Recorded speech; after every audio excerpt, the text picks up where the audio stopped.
Welcome back to the Lights Out podcast, bedtime stories for boys and girls around the world. Good evening, boys and girls. Are you ready for bed? Are you all snuggled up and ready for another Lights Out bedtime story? Well, you're in for a treat tonight, because tonight's story is called The Dog Detectives in an American Adventure by Zoa. And this is part of our mission for 1,000 ad-free stories forever for boys and girls around the world. And that starts with the 365 project and going from Z to A in the alphabet. And this is a book by Zoa.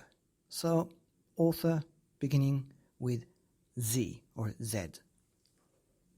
So, let's get back to the story, because it's all about the story.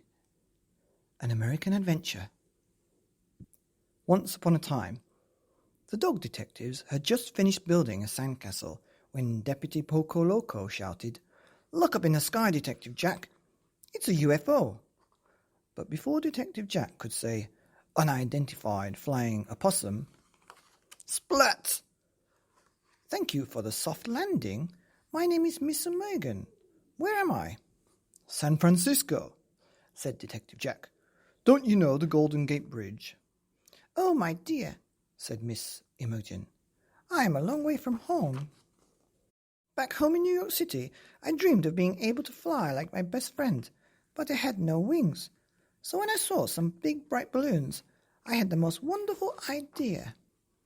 Everything was going so well until the sky darkened and the wind grew fierce. When the lightning bolts started popping my balloons, I knew I was in big trouble. And then you crash-landed on Detective Jack," said Deputy Poco Loco. Miss Imogen nodded. "Now I need to find my way back to New York City." "It's your lucky day, Miss Imogen," said Detective Jack. "We have extra space on our bikes, and I know every shortcut." So they cycled through the dark forest and over tall mountains to a place where it was cold and white. "Are you sure it's this way?" asked Deputy Poco Loco. "It doesn't look like my home," said Miss Imogen.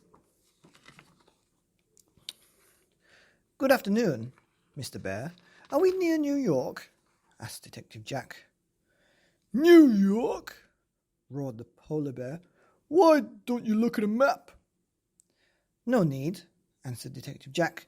"We are taking a shortcut." With Detective Jack in the lead, they went south until hills became dusty and the trees became prickly. "Howdy, Mr. Javelina. Are we near New York?" asked Detective Jack. "New York?" grunted the Javelina. "You are almost in Mexico. You should look at a map." "Oh no," replied Detective Jack. "We are taking a shortcut." When they saw the bright lights of Las Vegas, Deputy Poco Loco said, "Excuse me, Detective Jack. I think we took a wrong turn at the Grand Canyon." "It feels like we are riding in circles," agreed Miss Imogen.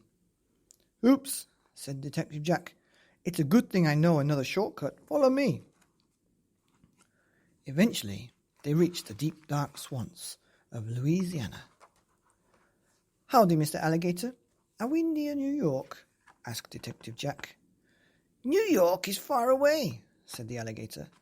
"Why don't you join us for lunch?" "What's on the menu?"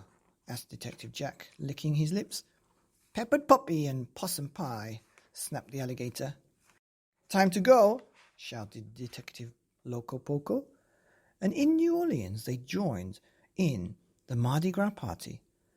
After they were tired of dancing and singing, Detective Jack said, "It's time to pedal north to the capital. I hope we don't end up in Alaska again," said Deputy Poco Loco. "Look, it's the White House," said Miss Imogen. "Can we ask the president for directions?" "Don't be silly," said Detective Jack. "My trusty nose tells me that we're getting close." And just when they were beginning to doubt Detective Jack, Miss Imogen squealed with delight. "I know that statue. Central Park is just around the corner," said Detective Jack with a big smile. Miss Imogen found her friend waiting in the tree. Thanks, dog detectives, said Miss Imogen. What an American adventure it has been. A few wrong turns can still lead to the right place, winked Detective Jack. The end. And that's a great book called An American Adventure by Zoa. And if you want to find out more about America and all the places, I think it's a pretty good book. Here on the Lights Out podcast, bedtime stories for boys and girls around the world, and especially in America. For this one, good night